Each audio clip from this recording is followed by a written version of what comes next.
اعوذ باللہ من الشیطان الرجیم بسم اللہ الرحمن الرحیم السلام علیکم ورحمۃ اللہ وبرکاتہ۔ ہم دعائے ابو حمزہ ثمالی رحمۃ اللہ علیہ کے بارے میں گفتگو کر رہے تھے، اور اس کے لیے ایک جو نام ہم نے رکھا تھا دا ریئلم آف اسپریچولیٹی۔ دعا کا جو آغاز ہوا تھا وہ اس خوبصورت انداز میں ہوا تھا، الہی لا تعذبنی بعقوبتک، اور ہم نے اپنے پہلے ہی درس میں آپ کی خدمت میں ادب کے بارے میں، عقاب کے بارے میں کچھ مطالب کو پیش کرنے کی سعادت حاصل کی تھی۔ آج اسی دعا کا دوسرا جو جملہ ہے وَلَا تَمْكُرْ بِي فِي حِيلَتِكَ، اور مجھے اپنی قدرت کے ساتھ نہ آزما، یا بعض علماء نے جو ترجمہ کیا ہے تدبیروں میں سے کوئی تدبیر میرے خلاف نہ کیجیے، یا آپ تیسرا ایک اور ترجمہ بھی کر سکتے ہیں، خدایا مجھے گناہوں پہ گناہیں کرنے کے باوجود رحمتیں عطا کر کے، نعمتیں عطا کر کے مزید مہلت نہ دیجیے۔ اب اس دعا میں ظاہراً تو آپ کو 3-4 الفاظ ہی نظر آتے ہیں، وَلَا تَمْكُرْ بِي فِي حِيلَتِكَ، ایک مکر کا لفظ استعمال ہوا ہے اور دوسری طرف حیلہ کا یہ لفظ استعمال ہوا ہے۔ اب یہ مکر کسے کہا جاتا ہے اور حیلہ کی کیا توضیح ہو سکتی ہے؟ مکر کبھی انسان کی طرف نسبت دے کر ہم اس لفظ کو استعمال کرتے ہیں، اور کبھی مکر کو ہم خداوند عالم کی طرف نسبت دیتے ہیں۔ جب انسان کی طرف ہم مکر کی نسبت دے دیں تو اس مکر کا جو معنی ہے وہ دھوکہ دہی ہے، فریب دینا ہے، کسی دوسرے انسان کو اس کے مقاصد کے حصول کی راہ میں رکاوٹ پیدا کرنا تاکہ وہ ان مقاصد تک پہنچ نہ سکے، یا ایسی چالیں کرنا جس کی وجہ سے کوئی انسان اپنی منزل تک نہ پہنچ سکے، اس کو مکر کہا جاتا ہے۔ جب کہ ہم مکر کی نسبت خدا کی طرف دیتے ہیں تو یہاں پر مکر کا معنی ہے تدبیر۔ جب تدبیر کے معنی میں ہم لفظ مکر کو استعمال کریں گے تو پھر اس کی 2 قسمیں بنیں گی، ایک اچھی تدبیر ہے اور ایک جو ہے اس کو تدبیر سوء کہہ سکتے ہیں۔ اچھی تدبیر کا مطلب یہ ہے کہ جب آپ کسی انسان کو فائدہ پہنچانے کے لیے، کسی کی مدد کرنے کے لیے، کسی کی بہتری کے لیے جو تدبیر کرتے ہیں، جو آپ پلاننگ جو کریں گے، اس کے ساتھ جو مدد جو کریں گے، تو اس کو کہیں گے ہم اچھی تدبیر۔ اور قرآن میں اللہ تعالیٰ کے لیے لفظ استعمال ہوا ہے وَاللَّهُ خَيْرُ الْمَاكِرِينَ، اللہ تعالیٰ بہترین مدبر ہے۔ تو یہاں پر بھی بہترین صرف اس لیے نہیں ہے کسی کو کمپیئر کر کے خدا بہتر ہو، نہیں، بلکہ خدا کے ساتھ کسی کا مقابلہ ہے ہی نہیں ہے، صرف انسانوں کو سمجھانے اور بتانے کے لیے کہا ہے وَاللَّهُ خَيْرُ الْمَاكِرِينَ۔ اور اس کے مقابل میں جو تدبیر سوء ہے وہ یہاں پر بھی کسی دوسرے انسان کو نقصان پہنچانے کے لیے جو تدبیر کی جاتی ہے اس کو تدبیر سوء کہا جاتا ہے۔ اور دوسری طرف جو حیلہ جو کہا ہے، لفظ حیلہ کا مطلب ہے مکاری کرنا، یا ایسی چال جس کے ذریعے دوسروں کو دھوکہ دیا جا سکے، یا ایسی مخفی سازشیں جس کے ذریعے ہم دوسروں کو نقصان پہنچائیں، جبکہ دوسرا جو ہے جس کے خلاف سازش کی جا رہی ہے اس کو اس کے بارے میں پتہ نہ ہو۔ تو یہاں معلوم یوں ہو رہا ہے کہ چاہے مکر ہو یا حیلہ ہو، دونوں میں جو لفظی جو معانی کو اگر ہم دیکھتے ہیں تو اس کا مطلب یہ ہے کسی دوسرے انسان کو نقصان پہنچانے کے لیے کانسپریسیز کرنا، خفیہ سازشیں کرنا تاکہ وہ اپنے مقاصد کو حاصل نہ کر سکیں۔ لیکن جب ہم یہ جو ہے، چونکہ دعا ہے، امام علیہ السلام ہمیں تعلیم اور تربیت دینے کی خاطر فرما رہے ہیں، تو جب خدا کی طرف ان الفاظ کی نسبت دیتے ہیں تو علماء اخلاق نے جو معارف اہل بیت سے آشنائی رکھتے ہیں انہوں نے اس کی مختلف تعبیریں بیان کی ہے، مختلف تفاسیر اس جملے کے بارے میں بیان کی ہے۔ تو کبھی کبھار صحیفہ سجادیہ میں امام زین العابدین علیہ السلام اس لفظ مکر کو 2 طریقوں سے استعمال کرتے ہیں۔ کبھی فرماتے ہیں اللہم وامکر لنا ولا تمکر بنا، ہمارے حق میں تدبیر کیجئے لیکن ہمارے خلاف تدبیر نہ کیجئے۔ اگر خدا کسی انسان کے خلاف اگر کوئی تدبیر کرتا ہے تو پھر وہ انسان خدا کے مقابل میں ہیچ ہے، اس کی کوئی حیثیت نہیں ہے، کوئی کام کر ہی نہیں سکتا ہے۔ جتنا بھی انسان پاورفل کیوں نہ ہو،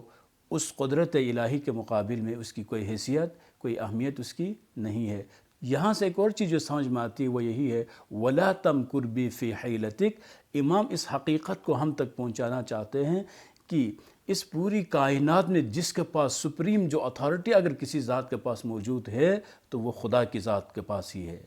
خدا کے علاوہ کوئی بھی ایسا نہیں ہے کہ جس کے پاس اتنی طاقت ہو کہ وہ انسان کی ابدی زندگی کو تباہ اور برباد کر سکے۔ کوئی بھی ایسی طاقت دنیا میں موجود نہیں ہے۔ اگر انسان کو سعادت ابدی تک کوئی ذات پہنچا سکتی ہے تو بھی خدا کی ذات ہے، اور انسان کو شقاوت ابدی تک کوئی ذات پہنچا سکتی ہے تو بھی خدا کی ذات ہی ہے۔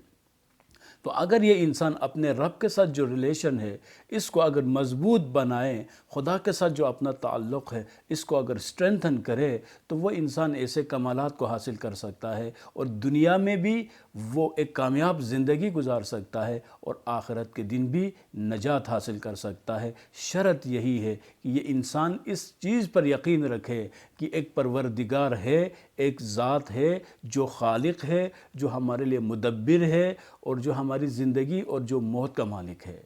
بعض علماء نے فرمایا ہے مکر کا مطلب کیا ہے؟ مکر ہو یا لفظ قید ہو، اس کا مطلب ہے کہ دوسروں کو خفیہ طریقے سے نقصان پہنچانا، اس کو مکر کہا ہے۔ اور یہ ایک بری صفت ہے۔ جس بھی انسان میں اگر یہ صفت موجود ہو، اسے معلوم اگر ہو تو اسے چاہیے اس صفت سے اپنا آپ کو مبرہ کرے، اپنے اندر سے ان صفات کو خارج کریں، اپنے آپ کو ان صفات سے پاک کریں، کیونکہ بری صفت جس بھی انسان میں موجود ہو، دوسروں کو نقصان پہنچانے کے ساتھ ساتھ وہ صفت خود اس انسان کو بھی تباہ اور برباد کر دیتی ہے۔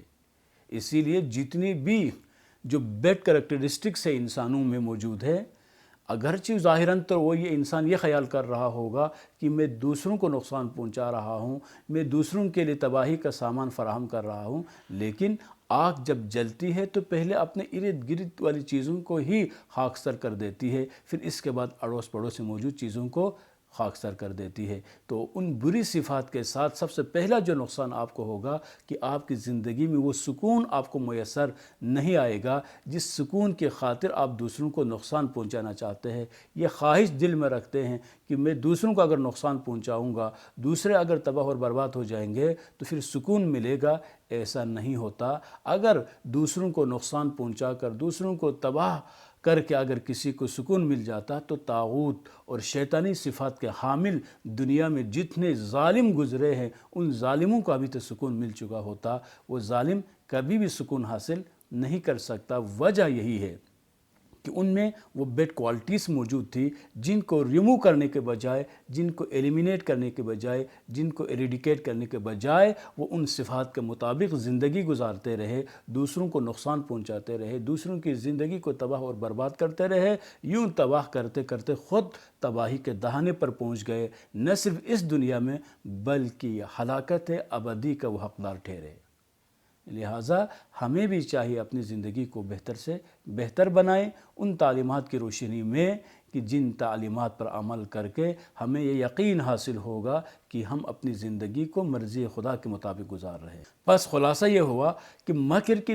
دو اس کی ڈیفینیشن ہم کر سکتے ہیں کہ ایک دفعہ ہم مکر کو خدا کی طرف نسبت دیتے ہیں، اور ایک دفعہ مکر کو ہم انسانوں کی طرف نسبت دیتے ہیں۔ تو یہ جو مکر ممدوح ہے، مکر جو محمود ہے، اس کو اگر ہم چھوڑ دیں تو جو کامن جو پرسیپشن ہے مکر کے بارے میں وہ ایک نگیٹو پرسیپشن میں اس لفظ کو استعمال کیا جاتا ہے۔ تو ایک دفعہ ہم مکر کی نسبت دیتے خدا کی طرف، اور ایک دفعہ مکر کی نسبت دیتے انسانوں کی طرف۔ جب خدا کی طرف ہم مکر کی نسبت دیتے ہیں تو اس کا مطلب یہ ہے کہ یہ انسان غلطیوں پہ غلطیاں کرتا جائیں، معصیت پہ معصیت کرتا جائیں، اور اس کے باوجود اگر اللہ تعالیٰ ڈیل اگر کسی کو دیتا ہے، اللہ تعالیٰ اگر مہلت کسی کو دیتا ہے، اللہ تعالیٰ اپنی جو عطا ہے ان عطاؤں میں کوئی کمی نہیں کرتا، اور اللہ تعالیٰ اپنی رحمتوں سے اس بندے کو اگر نوازتا رہتا ہے، تو یہ مکر الہی یہی ہے کہ یہ انسان متوجہ نہیں ہے، اور حقیقت میں ان نعمتوں کو عطا کر کے خدا اس انسان کو ہلاکت ابدی تک لے کے جانا چاہتا ہے۔ اس لیے اس انسان کو کانشیس ہونے کی ضرورت ہے کیئرفل ہونے کی ضرورت ہے۔ کہیں ایسا تو نہیں ہے تو اگر ہم گناہ پہ گناہ کرتے اگر جا رہے ہیں، ہم دوسروں کے حقوق کھاتے جا رہے ہیں، دوسروں کے حقوق جو ہے پامال کرتے جا رہے ہیں، خدا کی نافرمانی کرتے جا رہے ہیں، لیکن اس کے باوجود آپ کو اگر صحت مل رہی ہے، آپ کے گھر میں سب خیر و خیریت کے ساتھ ہے، کہیں پر کوئی آزمائش نہیں ہو رہی ہے، تو اس کا مطلب یہ ہے کہ اب خدا کا بڑا عذاب نازل ہونے والا ہے، جس سے بچنے کی ضرورت ہے۔ اسی وجہ سے ہم مولائے متقیان حضرت امیر المؤمنین علیہ الصلوۃ والسلام کے جو فرامین ہے ان کو جب پڑھتے ہیں تو وہاں پر بھی مولا نے اس مکر کے بارے میں فرمایا ہے کہ وسع لہ دنیاہ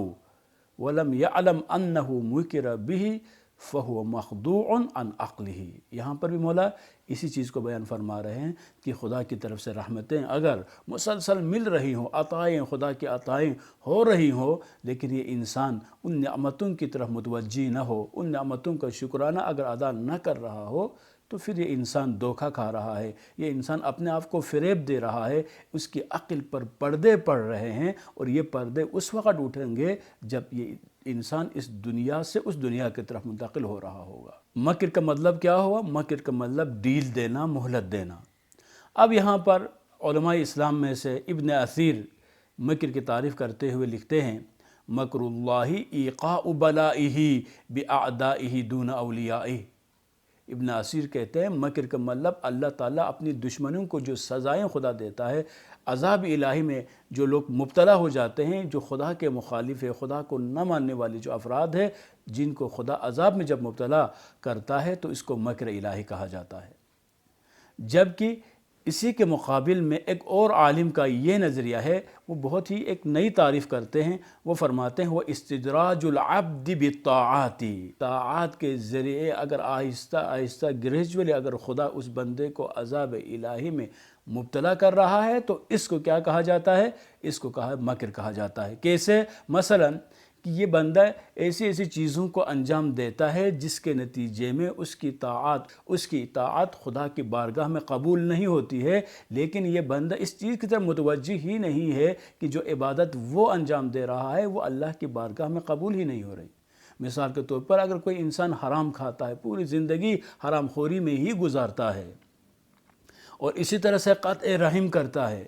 دوسروں کے خلاف سازشیں کرتا ہے، تو ان چیزوں کے ساتھ ساتھ وہ جتنی مرضی مسجد میں بیٹھ کر خدا سے دعا مانگیں، خدا اس کی دعا کو قبول نہیں کرتا۔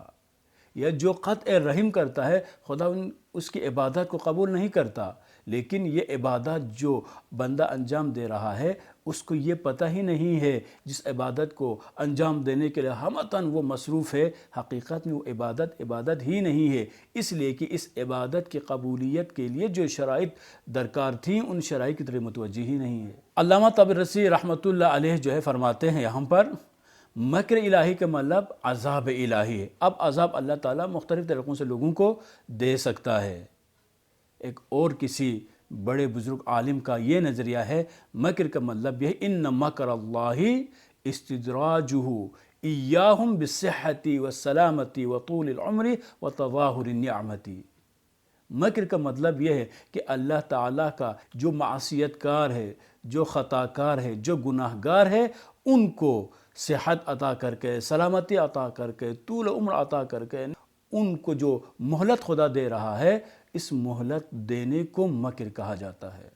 اور علامہ مجلسی رحمۃ اللہ علیہ فرماتے ہیں مکر کا مطلب ہو سکتا ہے عذاب اخروی اور ہو سکتا ہے کہ دنیاوی عذاب پلس آخرت کا عذاب ہو، اور ساتھ ساتھ یہ احتمال بھی دیتے ہیں کہ نعمتوں کے ذریعے انسان پر جو خدا عذاب نازل کرتا ہے اس عذاب کو بھی ہم مکر سے تعبیر کر سکتے ہیں۔ بس یہاں پر اگر ہم ان تمام علماء کی جو آراء ہے ان کو اگر ہم سمرائز کریں، کنکلوڈ کریں، تو اس سے یہی نتیجہ نکلے گا کہ اللہ تعالیٰ کی طرف سے کسی بندے کو سزا دینا اور اس انداز میں سزا دینا کہ وہ بندہ متوجہ ہی نہ ہو۔ الناس نیام فاذا ماتوا فانتبہوا، اس حدیث مبارک کو اگر ہم اس امام کی دعا کے ساتھ جوڑیں گے تو پھر نتیجہ آپ کے واضح ہو جاتا ہے۔ الناس نیام، لوگ سوئے ہوئے ہیں، جب یہ لوگ مر جاتے ہیں تب جا کے متوجہ ہو جاتے ہیں۔ کیا مطلب ہے؟ اتنی نعمتیں مل رہی ہے اور یہ بندہ خیال کر رہا ہوتا ہے کہ میں ان نعمتوں کا حقدار ہوں تبھی تو خدا مجھے دے رہا ہے، معصیت پہ معصیتیں کرتا جا رہا ہے اور وہ بالکل متوجہ ہی نہیں ہوتا اور یہ انجوائے کر رہا ہوتا ہے، اس بات سے غافل ہے۔ یہ جو معصیت پر معصیت کرنے کے باوجود اگر سزا نہیں مل رہی ہے تو اس کا یہ مطلب نہیں ہے کہ خدا اس بندے کے ان اعمال سوء کو پسند کرتا ہے، بلکہ خدا سخت ترین عذاب دینے کی خاطر اس بندے کو مہلت دے رہا ہے۔ اگر کوئی شخص اس دنیا میں گناہ کرتا ہے اور گناہ کرنے کے فوراً بعد اسے سزائیں اگر مل جاتی ہے، وہ سزائیں جس انداز میں بھی ہو، جو ڈیلی بیسس پر جو پریشانیاں لاحق ہوتی ہے، کبھی فائنینشیل کرائسس ہے، کبھی صحت کا مسئلہ ہے، کبھی تعلیم کا مسئلہ پیش آتا ہے، کبھی اولاد کے بارے میں پریشانی لاحق ہوتی ہے، کبھی گھریلو جو مسائل آتے ہیں، یہ ڈیفرنٹ ٹائپس کے جو پنشمنٹ جو انسان کو مل رہی ہوتی ہے، سزائیں مل رہی ہوتی ہے، تو حقیقت میں یہ چھوٹی چھوٹی سزائیں بھی خدا کی طرف سے رحمت ہے ان لوگوں کے لیے جو آخرت میں حیات ابدی کو بہتر حاصل کرنا چاہتے ہیں۔ اس لیے کہ چھوٹی چھوٹی غلطیوں پر اگر سزا مل رہی ہے، اس کا مطلب یہ ہے کہ خدا کی نظر اس انسان پر موجود ہے، خدا اس بندے کو چاہتا ہے، اس لیے کہ وقتی سزائیں اس انسان کو دے کر جب آخرت کی جو منزل ہے اس منزل کو اس کے لیے آسان قرار دے رہا ہے۔